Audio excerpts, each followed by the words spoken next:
I'm a muscle activation technique master specialist. There's only 2 of us in Alberta, which is really exciting. And it's a very fancy way to say that I help people meet their movement potential. And what I've been noticing is something that's not new is we're all built differently. But when people are given exercise, all the exercising cues are the exact same. The way that we squat, the way that we do push-ups, the way that we do bench press, all the cueing is the exact same. But shouldn't that be differently? Because even our bodies, every person is built a little bit differently, and the way that we use our muscles is different as well. And yet we haven't been addressing that problem. And the problem with trying to pigeonhole everyone that looks differently into the same exercise is that we're actually putting a lot of strain onto our body and creating a lot of injuries and a lot of compensations. And what we can simply do is look at how we're built and actually design exercises so that it's a little bit more effective and efficient for how we're built. You'll notice that you'll get better results, but then you won't notice that you're getting all that, the chronic tightness, the pinching, all of that kind of stuff. I always use the example is whenever I used to do push-ups or a bench press, I'd always feel it in my shoulder. How many of you guys ever feel that in your shoulder, right? It's very hard for me to feel in the chest. And once I realized that we're all built differently, my sternum angle is not built high enough to actually get my chest involved. So unfortunately, my shoulder starts taking over. The problem with that is it can create a lot of issues down the line. And so that's kind of what my passion is about, is like looking at how we're actually built and then designing exercises around that. So the analogy that I like to give everybody is our bodies are very similar to our computer. So our computer has hardware and it has software. So with this hardware, it's anything that's tangible. So as you can see in this picture here, it's like the monitor, the keypad, the mouse, and then with our body, it's our skin, our bones, and our muscle. That's the hardware. We also have software. And software, you guys are familiar with this. This is the running the operating system behind it. So some examples could be the PowerPoint that I'm using right now. It could be OneNote. It could be, we're using Skype. All of those are software. The software inside of our body is going to be our brain and our nervous system. That's what operates our body. So we can still have hardware when we don't have the brain attached, but what creates that motion and what operates our body is what the brain is telling the nervous system to communicate with the muscle tissue. And it's really important to know the difference between that. Oh, that quote is very large. So it says, know your hardware and make sure your software is up to date. I know that it's cut off. But what's important about this is, like I mentioned before, we're all built differently. So understanding how our hardware is actually designed in order to create the right exercises for us so that we're properly stressing out our tissue. And then making sure that our software, so how the brain is actually delivering that communication to our muscles, is up to date. We're going to talk about what that means in a second here. So I'm sure you've heard all of the things that are around this perfect squat, right? What is a proper squat? And we hear this all the time, right? Your feet should be hip distance apart. You want to push through the heels. You want to make sure your knees don't go over top of your toes. You want to make sure that you're not bent over. Have you guys heard all these cues? Yeah, that sounds familiar? So again, we're making all these cues for every single person, but yet we're all built differently. So why don't we have certain cues for how you're built versus how you're built? So I have an example of this guy, and the way that I pick the body apart is very simple. So from our knee to the floor, from our knee to our hip, and then our hip to wherever the weight is.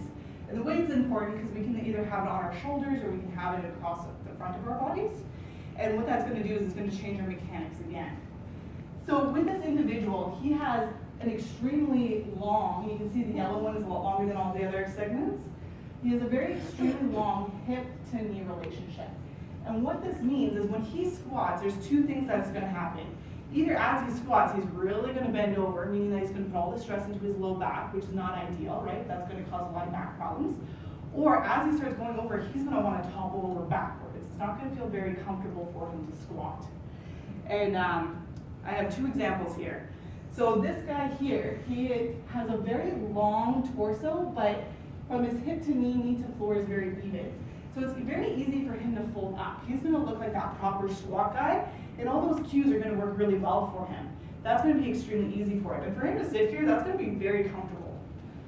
This guy here, unfortunately, you can just see, it just looks awkward for him, right? He's bent over, he's trying to like hold on to his weight.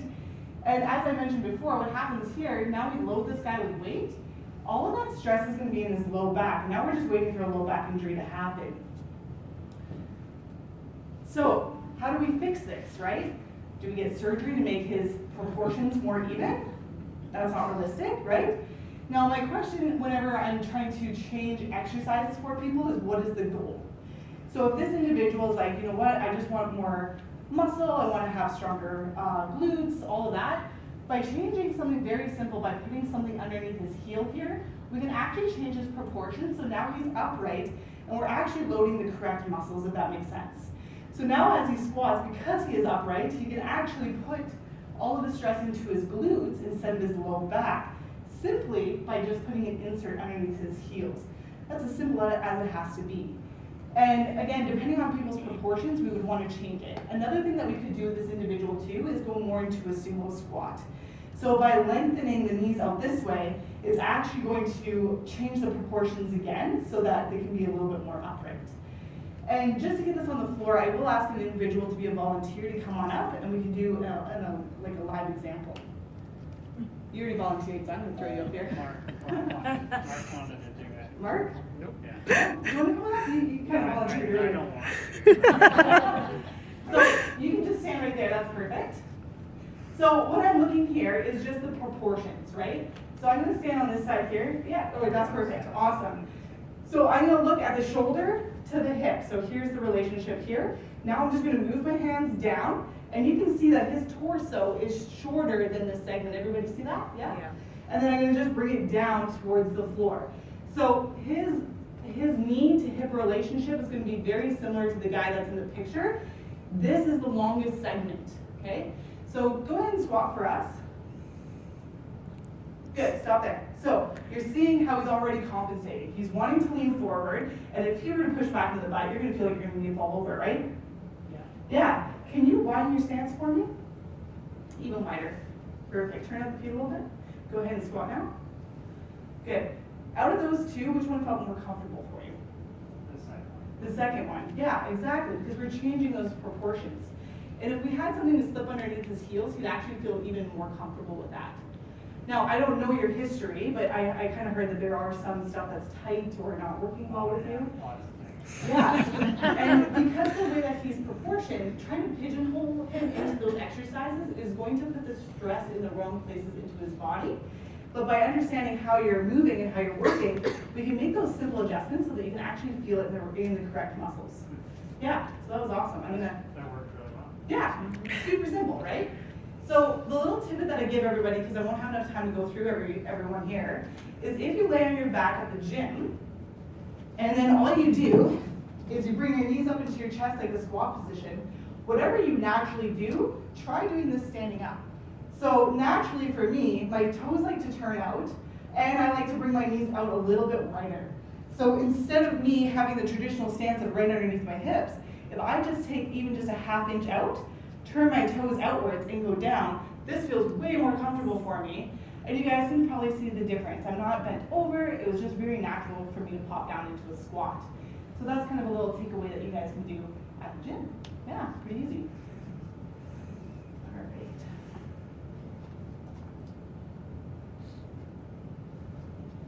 So I'm gonna just flip it over here.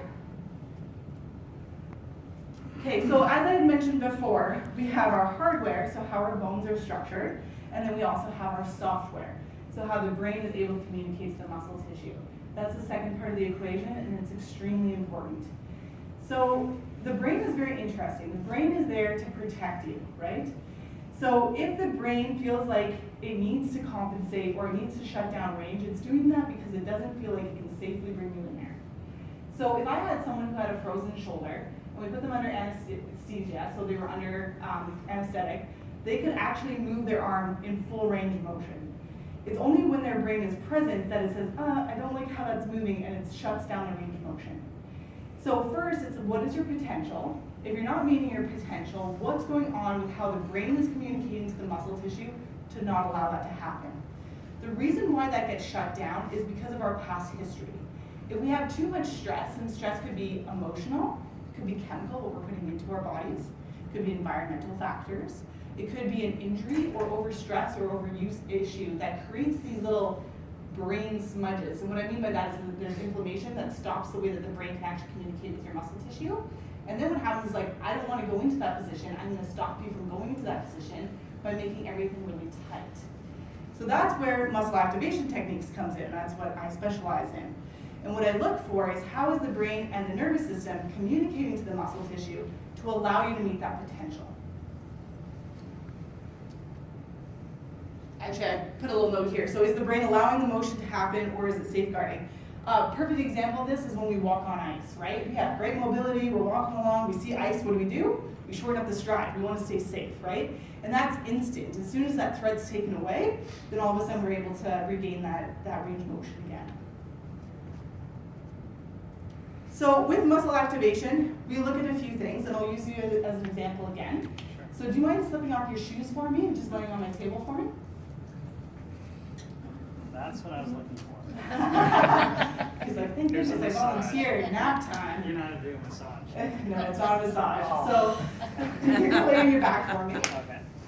So what MNT looks for is your range of motion not loaded. So he's laying on his back. Looking at a squat kind of gives me a bigger idea, a bigger picture. So if something's not feeling right, like you're doing your push-up, you're feeling your shoulder, not your chest, I know that there's an issue. Just like when you're driving your car and all of a sudden the check engine light comes on, the light doesn't have a problem, but there's something in the car that has a problem that we need more diagnostic tests to figure it out. That's how I use like, this doesn't feel right to me, how can we make this better? And so that allows me to say, okay, there's something going on, what specifically is going on with that person's body to stop them from moving? So what I look for is range of motion. So range of motion is just looking at one side of the body compared to the other, and I'm gonna get you to point your toes down towards me and bring it back up. Good, point your toes down and back up. Yeah, that looks really good. Relax your leg for me. You're gonna turn the leg in and turn out. Good. Turn this leg in and turn out. Okay, so already we've seen something that's different here. I'm gonna point it out. You can feel the difference, so you're gonna have to verbally say this because not everybody can see you. This left leg, when he turns in, go ahead and turn in, is pretty darn easy. Turn your right leg in for me. Does that feel stiffer for you? Yep. So, in the calf, yeah. The right side doesn't turn in as much. I know it's really hard for you guys to see from that, but he doesn't have as much range in the right hip as he does in the left. So that's what I'm looking for in range of motion is, are you symmetrical on side to side? And if you aren't, why? What's going on? Because if that side's not moving as well, it's kind of like you driving your car and your axle's off the line. All of a sudden you're gonna wear out your tire faster, and then you're gonna need a new tire. In our bodies, that's a new joint. We don't want that. We wanna keep those joints as healthy as possible. So that's range of motion. The second one that we do, I know palpation's the second, but actually what we do is muscle testing. So with this leg turned in, actually with your leg not turned in, hold your leg still for me. Don't let me push you in, okay? So you're gonna kick out. Hold still. Good. On a scale of 1 to 3, 3 being effortless, 1 being really hard, how hard was that for you? 3. A 3, so really easy. Now I'm gonna get him to turn that leg in. Good. Hold your leg still for me. Hold. Good. On a scale of 1 to 3. A 2. So because turning in was difficult for him, I knew that trying to do a muscle test out in that position was going to be more challenging for him because his body already doesn't want to go into that position. So with muscle activation, first we check range. Second, what we do is check to see if there's strength in that area where we're seeing lack of range. The third thing is a muscle palpation. Are you okay with muscle palpation? Are you poking around in the glutes? I don't know what it is, but yeah. Okay, all right. It's It's kind of like a massage. It's kind of like a massage. It hurts. So it hurts. Sometimes it hurts. So what I'm looking for is where this muscle inserts. So basically I'm drawing a picture for the brain to say, hey brain, there is a muscle here. This muscle specifically is the glute. And we're working on the anterior fibers, which is actually going to be a hip internal rotator. And all I'm doing is just kind of like a T press. And what that's doing is it's pressing on the coils on that muscle, sending a feedback loop up to the brain saying, hey brain, there's muscle here. It's really good at this job. Let's start getting you to do this job. Turn in.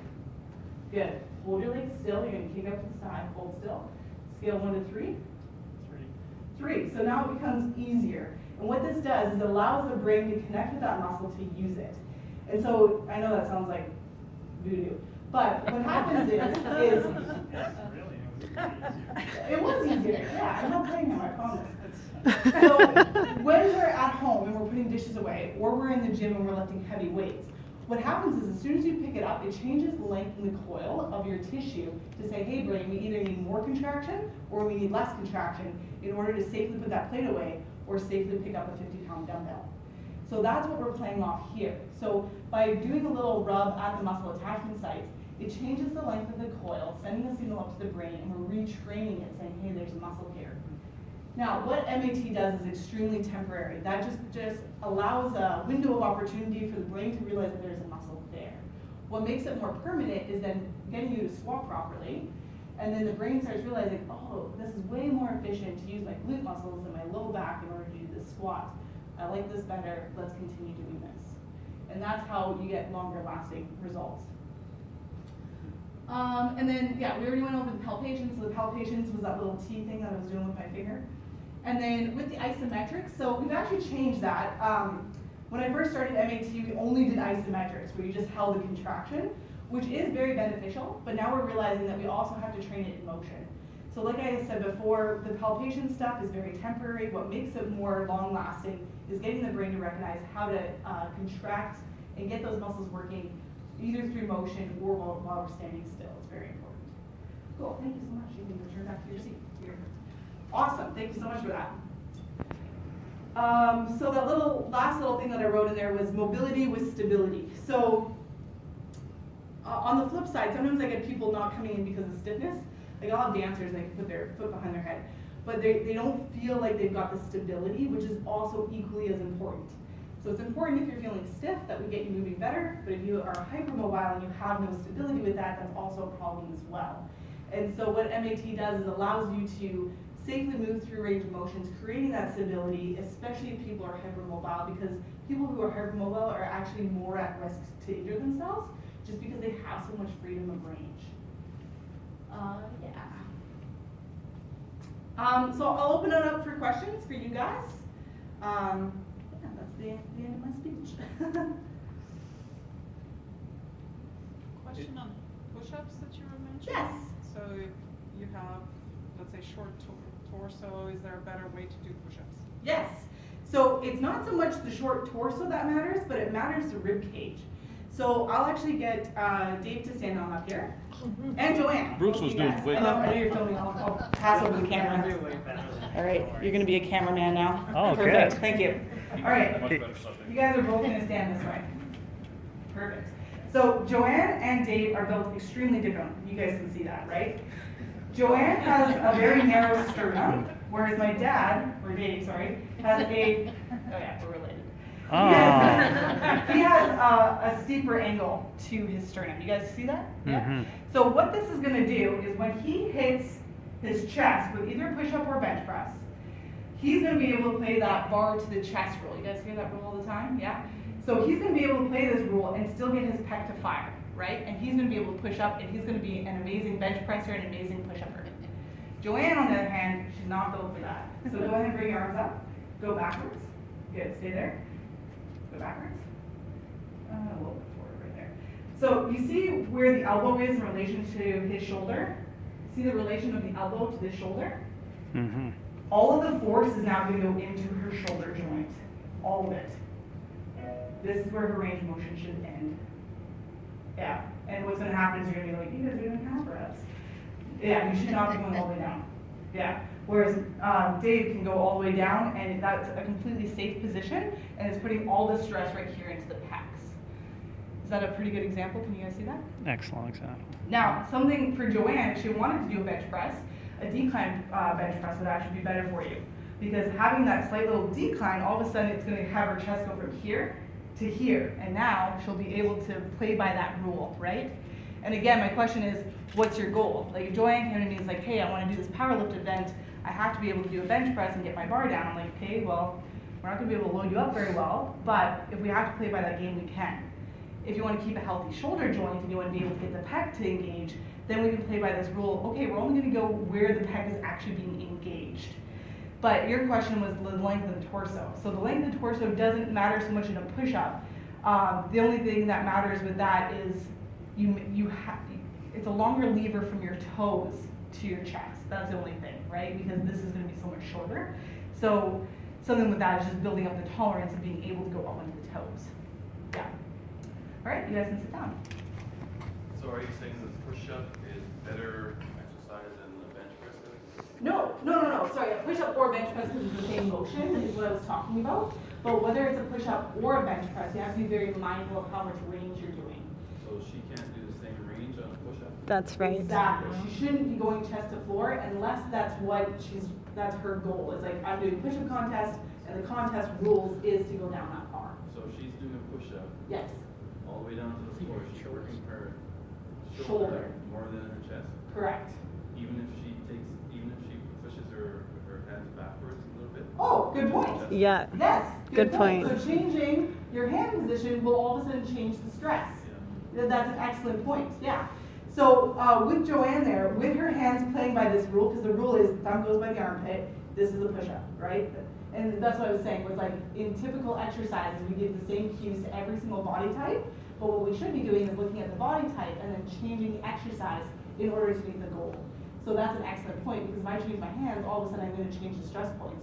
Because if I run it here and you went full range of motion, you're going to now feel that in the tricep. And if that's your goal, fantastic. What you have to keep in mind is, am I wearing out a joint, or am I putting stress into the muscle? Does that answer your question? Yeah. And so for Joanne, for her chest, for a wider position, she just doesn't want to go down as far to make sure that the pec is taking control over that and not passing it into the shoulder joint. Yeah. So the wider she goes for her height, the better she is, or the short, or more inside. Yeah, you want to stand back up again? Sure. Pass on the camera again. Can you go into a wider push-up position?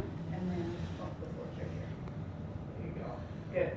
So you guys see with a wider position how the elbow is now better in line with the shoulder. It's still further back, but it's not like it was with the narrow stance. This would be a better position to work the pec. Yeah.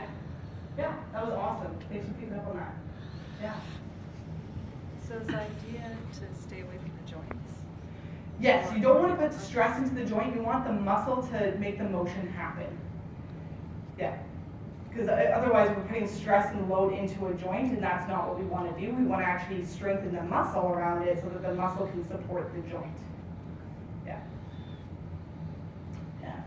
How much does your mind play into lifting weight? Huge. Absolutely huge. Cueing is massive. So I'm also certified in resistance training specialist, and that's all we work on is how different cues will affect how the person engages with the muscle tissue. It's all about the brain. It's all in the head. Like if you think about when I'm doing a squat and I'm pushing my big toes down, how is that engaging different things? For me, if I think about my big toe pushing into the floor, my glutes fire on like that. If I think about I need to take my knees and push them outwards, for me, that doesn't work at all. For somebody else, you could say knees out, and then that's going to be their cue that they're like, oh yeah, I can feel that my glutes down. But the biggest thing with that awareness piece is like, what is working for you? What do you have to think about? When I do a push-up, I have to think about separating the floor for me to get any pec recruitment at all. If I'm not thinking about that throughout the entire motion, I'm feeling it in my shoulder. Yeah. So does music mess with your mind as you're working out then? I wouldn't say messes with it. It can enhance it, and it can also, well, I guess it can mess with it. I've seen that, like, I normally. You can't really focus, right? Um, Or can you focus on both? I think you can focus on both. You know what, that's gonna be more of a trial and error, like how do you feel it? Because I've never read any studies that go with that. I've seen studies with music and running, but I've never seen it with weight training. Yeah. So that's a fantastic question, but I don't have the answer for that. Yeah, but I like that. I like that thinking. I know that there's a lot of, there's new technology coming out where they're trying to stimulate the brain through different sound waves. And I know that that's a new thing that's coming out. Yeah. Because I find when you're working out with music, weights, Yeah. it's more distracting. Yeah. When you're running, it's, your body is kind of like the memory. Yeah. Memories there, so you just, emotion. Yeah. But in weights, it's a different story. Yeah. I mean, that's another variable factor. So I think that it's not something to be ignored. I think it's extremely important, but I don't have the answer being like, you should always weightlift without sound, or you should do it with music. I don't have that answer. Yeah. Thanks. But I like that question. Yeah. I think when I exercise or do things and I focus on your hands, I always lose focus on my core. Yes. I'm too focused on putting my hands in the right place, using my feet Yeah. properly, and then my core is just like Yeah. flailing. Is there like a trick for? Because you say cues, like Yeah. your whole body reacts to certain cues. Are there tricks to engage your core? Yeah, so core is a big thing because we have 26 different core muscles around our torso. So what is the brain having a hard time connecting with? I find a lot with how we sit now, we lose the connection from our diaphragm to our pelvic floor. And I always say it's like a pop can. If there's a little kink in it, everything else crumbles. And so it's creating that intra-abdominal, so the pressure that's inside of our abs outwards. And that's more complex because it's going to be different for every single person. Something that I've been finding that's really been helping me before I even work out is I'll lay down on my back and I'll push my back down. Actually, I'll demonstrate it. So, and I do this actually before I do any kind of activity, is I'll push my ribs down so that I create that pop can where my diaphragm and my pelvic floor are stable, and I bring my knees up. Now this is very close to what a dead bug would look like. And what I'm doing is I'm creating pressure and I'm pushing out, I'm holding it, and what I'm doing is I'm going up to 100%, backing off to 0%. Going up to 100%, going down to 0%, and then what that allows my brain to understand is how am I connecting with my core, and then it doesn't matter what I do. If I go do a push-up or anything else, my brain's already connected there, so I don't have to think about it so much. And I'm really big into rock climbing. If I do that before rock climbing, my hands don't bother me at all. Like I'm not even feeling it in my forearms because I'm so stable that my core can actually go into the wall a lot better, that I don't have to rely on my forearm strength to keep me up against the wall. Yeah, so I go bouldering quite a bit. Oh, I awesome. also focus on my hands. Like I either use my core or Yeah. my feet because I'm thinking about one area. Yeah. So maybe try that. It's very close to a dead bug. I'm not sure if you've ever done a dead bug. But yeah, you're pushing the ribs down, tucking the pelvic under, and you're creating pressure inside. You'll be able to feel it. For me, in order to learn that, I had to put a very thick belt around my stomach and push out into the belt and then relax. And then just play with a dimmer switch. Because the more hardcore you go, if you go 100%, you lose all mobility, right? So I'm really pressing down, I can't move. If I like relax it to 50%, then I can get that stability but still move.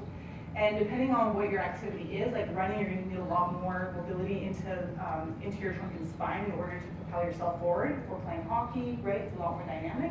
Something with rock climbing what's cool is that you can play all the way to 100%, keep that stable, and then just be able to tip over onto a leg, right, to be able to reach the next hold.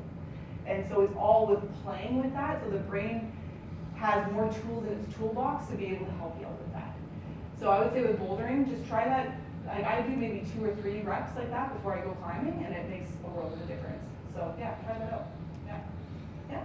What about prolonged periods of walking? I find my lower back killing me doing that. Mm-hmm. Is there any like the dead bugs or another thing? Yeah. You can enjoy like a long walk or standing. So endurance fatigue is another thing, right? Which is what I'm hearing with you, right? So short times is fine, the brain's able to connect with muscle tissue, but then over a long period of time, it's like, how do I get connected with this, right? So part of that is taking mindful breaks to think about that. So I even do it when I'm shopping. If I'm like waiting to pay for my groceries, I'll actually do a dead bug standing up. And you can do that while you walk too, and just think about different ways of motion. But that's a very simple answer because I'm not sure what's going on with you without looking at you. It's kind of like going to your car mechanic saying, here's a picture of my car, it's making a funny noise, how do you fix it? And they're like, well, I have to get under the hood to see what's going on. But you could practice things like that. And I do customize like programming too if anybody else wants like one-on-one attention with that. Does your breathing play a part in it? Yeah, breathing's huge. We all, I don't want to say we all. We tend to breathe from up here instead of the diaphragm, and breathing is huge. If I can get my lungs to push down into my diaphragm to create that pressure that I was just talking about with the dead bug, it creates a lot more stability. Also, we need to make sure we're getting oxygen so that we can actually sustain our muscles to be able to contract. Because I do that all the time. I hold my breath. When things get hard, I hold my breath. And that's not good. Yeah, so breathing's massive. Yeah, thanks for attending. Any other questions? Any other muscle activation techniques for runners? All kinds. All kinds, okay. All kinds. Anything you do personally before you go for a run? Anything than that I the do, bug. you know what? For running is very interesting because it's full body. I have a problem with my feet. We wear shoes, right? When's the earliest you ever put shoes on? 2 years old? Maybe earlier than that? The way that our brain understands that what our foot looks like is like this. It looks like the bottom of your shoe. And we've actually had imagery where we put up like electrodes onto your brain. That's what your brain thinks your foot looks like. So the problem with that is now you're running and your foot's just going like this down onto the ground, and it's actually not participating in helping you propel yourself forward. And so muscle activation can get you connected with your feet again, so that it's more of a spring-like mechanism, so that it's actually like pushing out the big toe, it's absorbing all the shock, and then it allows you to actually use that kinetic energy to move yourself forward. So I used to run all the time, and whenever I did MAT, all of a sudden my times would just like skyrocket because I was actually efficiently using my muscles instead of just kind of trudging through it. So it could, but for me it was a foot issue, right? I could see 12 people in a day that are runners, and it could be a foot, a hip, a knee, a breathing, I don't know what it is, right? And so it's the same thing, like seeing an expert in that field is really good for that. Yeah, of course. Yeah, these are awesome questions. And one little shout out too, this has nothing to do with muscle activation. The clinic that I work at is actually doing a mobility expo on June 2nd, and we have 22 mobility experts in that field. And I always think that there's a movement fix for every mobility issue, no matter what it is. And the reason why I gathered them all together is that we're realizing that the better quality of life that you want has to do with the brain connecting with the muscle tissue. So there was a study that I was a part of down in Oklahoma. We took 1,000 random people off the street and we x-rayed them. And the reason why is that every x-ray that we looked at was with people with chronic pain, but their x-rays were all over the map. Some people had herniated discs, some people had arthritis, some people didn't, and they were still in a lot of pain. So our question was, let's take 1,000 random people and see what they look like. And they look the exact same as the people in chronic pain, exact same. So now we're starting to question, where is this pain coming from? Where is the limitation in mobility coming from? Because there's so many times people go to the doctor saying, this is killing me, I can't move this. They take x-rays, they're like, you're fine, there's nothing wrong with you. But if there's nothing wrong with you and you're having pain, where is it coming from? And we're realizing if we give the brain a solution to the motor pattern, then all of a sudden the pain goes away because it's able to move, right? I always use the analogy of like, if you have to pee, it's not a big deal. You know where a bathroom is, you can go take care of it. If you're in an elevator, it's a whole different story. Like that is just petrifying, right? So it's the same thing with our bodies. As soon as the brain understands how it has a solution to a motor pattern or a problem, there's no pain, and it allows you to do that. And MAT is not the only way to do that. MAT, sometimes even yoga, stretching, just being more aware of your body. And that's why I've gathered actually 22 different experts to come into one facility so people can test and trial everything out. Yeah, and if you want more information, it's not on there. ActionSportsTherapy.ca has all the information on who will be presenting that day. Tickets are $10, they're super cheap, and that will give you the full day access. Okay. Any other questions? No. If you guys come up with questions afterwards, my email address is not on that, but my email address is mymat@live.ca, mymat@live.ca. I also have pamphlets if people want to take pamphlets. If you guys have any